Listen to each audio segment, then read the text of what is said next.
kembali lagi bersama saya. Di video kali ini, saya akan melakukan video promosi kesehatan tentang penyakit tuberkulosis. Jadi tujuan dari pembuatan video ini untuk memenuhi tugas mata kuliah Sistem Informasi Keperawatan. Jadi di sini saya akan membahas tentang penyakit tuberkulosis. Yang pertama itu kita harus ketahui dulu apa itu penyakit tuberkulosis. Penyakit tuberkulosis adalah penyakit menular yang disebabkan oleh infeksi Mycobacterium tuberculosis. Bakteri tersebut dapat menular melalui semburan air liur atau droplet.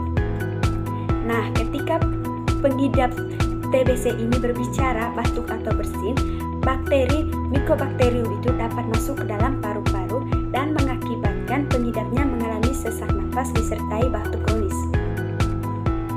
Baik, yang kedua itu adalah penyebab dari TBC. TBC ini adalah penyakit yang disebabkan oleh adanya infeksi bakteri, tepatnya Mycobacterium tuberculosis. Tahap infeksi bakteri pengidap TBC ini melewati 3 tahap. Yang pertama itu ada infeksi primer. Nah, infeksi ini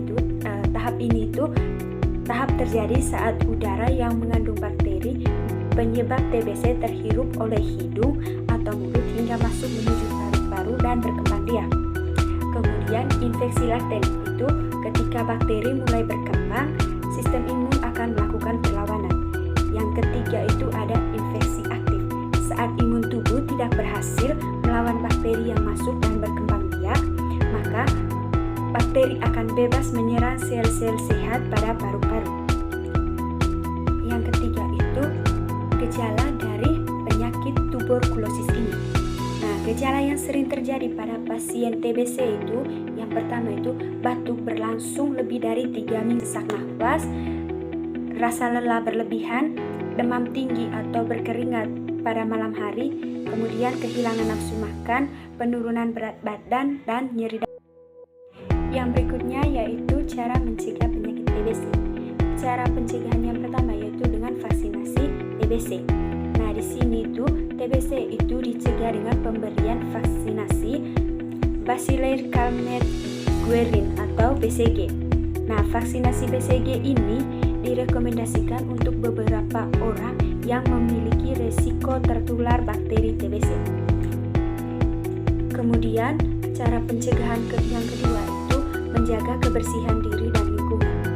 Nah, pencegahan TBC juga mencakup menjaga kebersihan diri dan lingkungan, seperti rajin mencuci tangan dengan sabun dan dalam air mengalir, terutama setelah batuk atau bersin.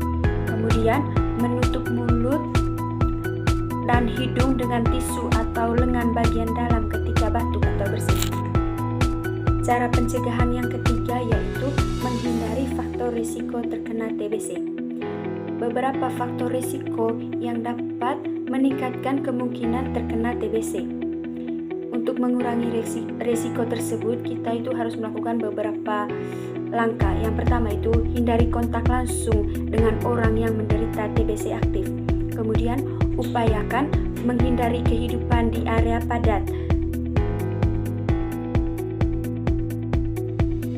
Meski berisiko fatal, namun TBC adalah penyakit yang masih bisa disembuhkan asalkan melalui penanganan secara tepat. Biasanya dokter akan mengajukan pengidap TBC paru untuk mengonsumsi obat selama 6-12 bulan. Baik, sekian video dari saya. Jangan lupa